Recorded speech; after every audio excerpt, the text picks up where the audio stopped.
പരിശുദ്ധനായ ദൈവമേ, സ്നേഹവാനായ കർത്താവേ, ഈ നല്ല ദിവസത്തിൻ്റെ നല്ല നിമിഷത്തിനായിട്ട് ഞങ്ങളങ്ങേ സ്തുതിക്കുന്നു, ഞങ്ങളങ്ങേ സ്തോത്രം ചെയ്യുന്നു. അവിടുന്ന് ഞങ്ങളുടെ ജീവിതത്തിൽ ചെയ്തു തന്ന എല്ലാ നന്മകളെ ഓർത്ത് ഞങ്ങളങ്ങേ സ്തുതിക്കുന്നു, ഞങ്ങളങ്ങേ മഹത്വപ്പെടുത്തുന്നു.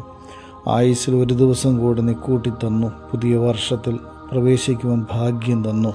ജന്മദിനം ആഘോഷിക്കുന്ന മക്കൾ, വിവാഹ വാർഷികം ആഘോഷിക്കുന്ന ഞങ്ങളെല്ലാവരും ചേർന്ന് അങ്ങേ മഹത്വപ്പെടുന്നു. കർത്താവേ, എൻ്റെ മക്കളെല്ലാവരും ഒന്ന് സഹായിക്കണമേ, ശക്തീകരിക്കണമേ, ബലപ്പെടുത്തണമേ, സ്വർഗീയ നന്മകളാൽ നിറച്ച് വഴി നടത്തുമാറാകണമേ എന്ന് ഞങ്ങൾ അങ്ങയോട് പ്രാർത്ഥിക്കുന്നു. പ്രത്യേകിച്ച് കർത്താവേ, ഈ പ്രഭാതത്തിൽ ഞങ്ങൾ പ്രാർത്ഥിക്കുന്നു. ദാവീദിനോട് ചേർന്ന് കാലത്തും വൈകുന്നേരത്തും ഉച്ചയ്ക്കും ഞാൻ എൻ്റെ ദൈവസന്നിധിയിൽ എൻ്റെ സങ്കടം ബോധിപ്പിച്ച് കരയും, അവൻ എൻ്റെ പ്രാർത്ഥന കേൾക്കുമെന്ന് ഞങ്ങൾ ഉറച്ച വിശ്വാസത്തോടെ ഈ പ്രഭാതത്തിൽ പ്രാർത്ഥിക്കുന്ന കർത്താവേ, അവിടെ ഞങ്ങളുടെ പ്രാർത്ഥന കേട്ട് ഉത്തരമരുളി ഞങ്ങളെ അനുഗ്രഹിച്ച് സ്വർഗീയ നന്മകളുടെ നിറവിൽ നടത്തുമെന്ന് ഞങ്ങൾ ഉറച്ച് വിശ്വസിച്ചുകൊണ്ട് പ്രാർത്ഥിക്കുന്നു. പ്രത്യേകിച്ച് കർത്താവേ, രോഗത്താൽ ഭാരപ്പെടുന്ന എല്ലാ മക്കളെ അവിടുത്തെ കരങ്ങളിൽ സമർപ്പിക്കുന്നു.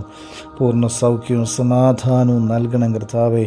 ഏത് മാറാ രോഗത്തെയും മാറ്റുവാൻ കഴിവുള്ള സർവശക്തനായ ദൈവം, 38 വർഷക്കാല കുളക്കരയിൽ കിടന്നവനെ സൗഖ്യമാക്കിയ സർവശക്തനായ ദൈവം അനുഗ്രഹിക്കണമേ, ബലപ്പെടുത്തണമേ. എല്ലാ മക്കളുടെയും ആവശ്യങ്ങളെല്ലാം ഇവിടുത്തെ കരങ്ങളിൽ സമർപ്പിക്കുന്നു. യാത്ര ചെയ്യുന്നവരെ ഇവിടുന്ന് അനുഗ്രഹിക്കണമേ. കൂടെ യാത്ര ചെയ്ത് സുരക്ഷിതമായി ലക്ഷ്യസ്ഥാനത്ത് എത്തിച്ചേരുവാൻ സഹായിക്കണമേ. സർവശക്തനായ ദൈവമേ, കുഞ്ഞുങ്ങളെ ഇവിടുത്തെ കരങ്ങളിൽ സമർപ്പിക്കുന്നു, മാതാപിതാക്കളെ അവിടെ സമർപ്പിക്കുന്നു, യുവാക്കളെ സമർപ്പിക്കുന്നു. കർത്താവേ, നിൻ്റെ മക്കളുടെ എല്ലാ ആവശ്യങ്ങളും ഓരോന്നും വ്യത്യസ്തമായതാണ്. എല്ലാം അവിടുന്ന് നൽകുവാൻ കഴിവുള്ളവനും സർവശക്തനുമാകുന്നു ഞങ്ങൾ വിശ്വസിക്കുന്നു. അവിടുന്ന് എല്ലാവരെയും അനുഗ്രഹിക്കണം കർത്താവേ. ലോകസമാധാനത്തിന് വേണ്ടി പ്രാർത്ഥിക്കുന്നു കർത്താവേ.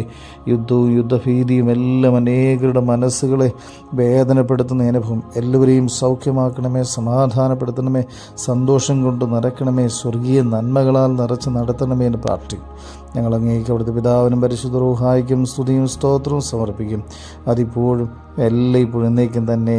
ആമീൻ. എല്ലാവരെയും ദൈവം അനുഗ്രഹിക്കട്ടെ. ഒരു നല്ല പകൽ ആയിരിക്കട്ടെ.